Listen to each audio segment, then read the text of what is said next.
send you the link. We're going to do create and modify attributes. So that's this section here. We're going to really dive more deeply now into attribute transformers. And for those of you who have attended the Integrate Data course before, this is where we're changing paths. We're not going to do any of the FME Flow stuff from that course. We're going to really dive now more deeply into FME Form, and that'll be the topic for the rest of the week. So in this section, we're going to be covering quite a few of the attribute transformers. And the style differs a little bit in this section because there's a lot of transformers to cover. We don't do an exercise for all of them.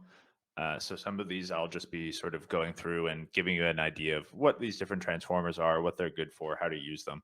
And there won't be an interactive portion for every single section, but we will continue to do some quizzes that should help you review what I'm going over.